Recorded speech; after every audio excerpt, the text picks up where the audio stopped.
Hoje, eu acho que a CVM realmente, com essa administração, ela está ativa, ela tem acompanhado desde propagandas na internet, sites, e tem penalizado.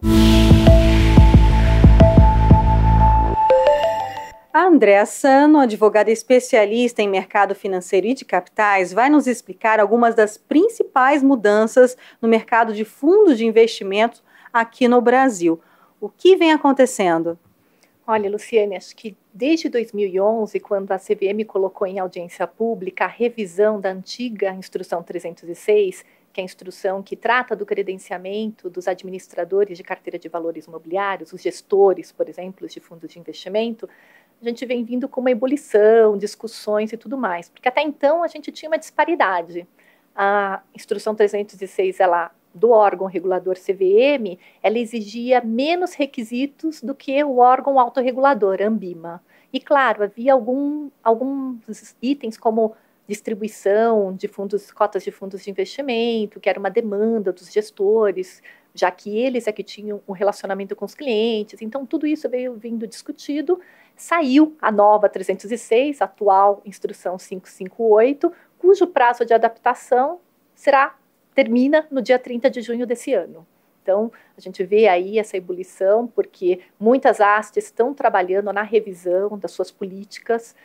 Hoje existe uma maior exigência de controles, exige uma maior exigência de ter responsáveis por diversas áreas, como diretor de gestão de risco, diretor de compliance e controles, que anteriormente não existia.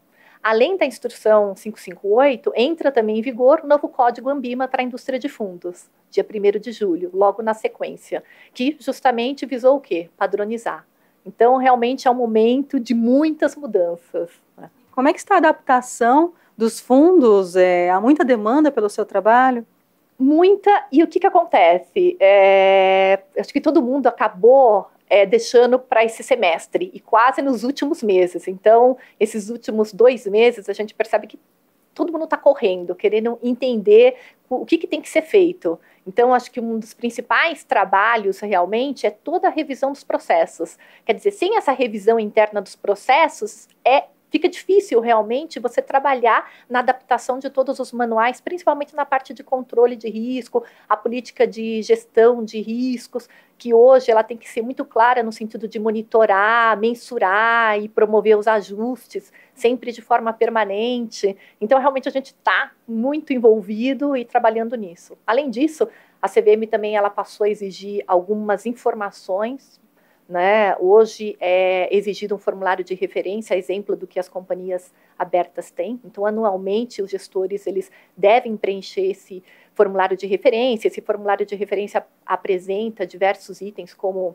estrutura, física, quais são os manuais, quais são os comitês existentes, quais são a estrutura de contingência da asset, tudo isso fica transparente, tanto para a CVM como também no site desses gestores, além de todos os manuais que hoje vão estar transparentes nos respectivos sites. Então, realmente é um trabalho aí a 4 mãos, é um trabalho que não é só do advogado, é um trabalho que envolve muito a área de compliance interna dessas assets, já que cada asset tem sua particularidade, né? Dependendo do fundo gerido, por exemplo, tem assets que são especializadas em ativos imobiliários, tem assets que são especializadas em ativos de crédito, né?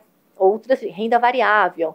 Então, essas particularidades implicam em uma revisão desses processos de forma a minimizar esses riscos. Além da 558, teve mais mudanças, não é? Teve. A gente tem a 539, que é o Suitability. Ela cria, né, na verdade, já era uma exigência da Anbima, mas a CVM também, ela trata da verificação do perfil de risco do investidor aos investimentos. Ou seja, eu tenho que verificar se aquele investidor ele tem conhecimento daquele investimento e se aquele investimento é adequado à expectativa dele. Também, a Suitability também trouxe a regra muito comentada no mercado da diferenciação entre o investidor qualificado e o profissional. Até então, a gente tinha só investidor qualificado, havia a exigência de aplicação mínima de 300 mil. Hoje, não há essa exigência de aplicação mínima, mas, por outro lado, o qualificado tem que ser aquele investidor que tenha 1 milhão aplicado no mercado financeiro. enquanto que o profissional, além dos institucionais, como seguradoras, instituições, são aqueles, pessoas físicas e jurídicas, que tenham no mercado financeiro ou de capitais, no mínimo 10 milhões aplicados. Então, realmente subiu, né, a exigência. Para esses investidores profissionais, é claro que eles vão poder tomar mais risco. Ele tem os fundos com maior alavancagem, com maiores concentrações de ativo, até porque é um investidor que, em tese, tem capacidade de avaliar melhor esse risco. A CVM inicialmente queria que, em lugar de 10 milhões, fossem 20 milhões. Aí, até por toda uma discussão do mercado, se definiu que 10 milhões seria suficiente para ser enquadrado como investidor profissional.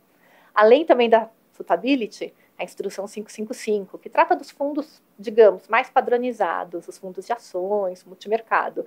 É uma regra também cuja adaptação se encerra dia 30 de junho. Então, você imagina, né, o movimento aí nas assets, nos administradores fiduciários, buscando a adaptação a essas normas.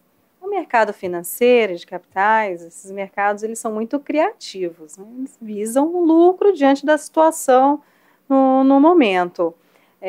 Como é que você avalia a velocidade da CVM em acompanhar essa criatividade do mercado e estabelecer essas normas, regulando o mercado, e até para a gente fazer um paralelo da competitividade aqui no Brasil do mercado com outros países? Olha, eu acho que hoje a CVM ela está muito ativa.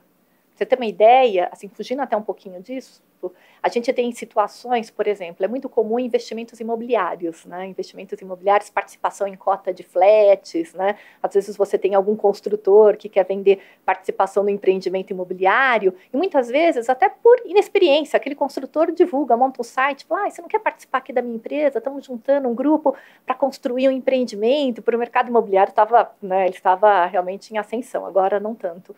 E a CVM começou a monitorar essas propagandas em Facebook, internet, e multar, porque, na verdade, isso caracterizava uma oferta pública.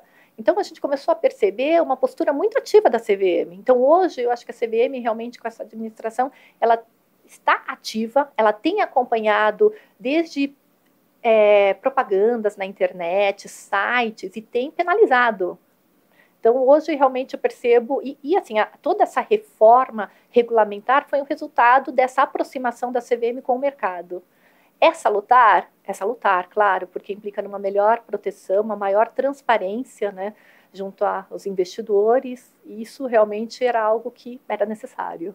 Quem é do mercado ainda está um pouco atrasadinho em se adaptar a essas novidades, o que você aconselha? Não, tem que correr porque realmente o prazo é curto, né? E essa situação, e o que a gente vê também, quando você me perguntou, a questão da CVM, ela está ativa, tanto que hoje ela pretende fazer auditoria em loco, em relação assim, a nova norma de credenciamento dos gestores. Isso já era feito pela Ambima. A Ambima sempre fez uma auditoria em loco, no credenciamento, a CVM não. Agora ela está tendo essa postura de visitar os gestores e ver a adaptação. Então, realmente é o momento de rever os processos. E quando eu falo de rever manuais, não é só rever o manual, você tem que rever o processo. O responsável pelo compliance, efetivamente, ele tem que fazer um trabalho prévio para finalizar na revisão dos manuais, porque muitas vezes eu percebo que, vamos aqui arrumar a nossa política, mas não é isso. A política ela é só o resumo e o final de todo o processo já definido dentro da estrutura da asset, do gestor. Andréa, muito obrigada pela sua participação aqui na Ducascope TV. Obrigada, Luciene. Luciene Miranda para a Ducascope TV.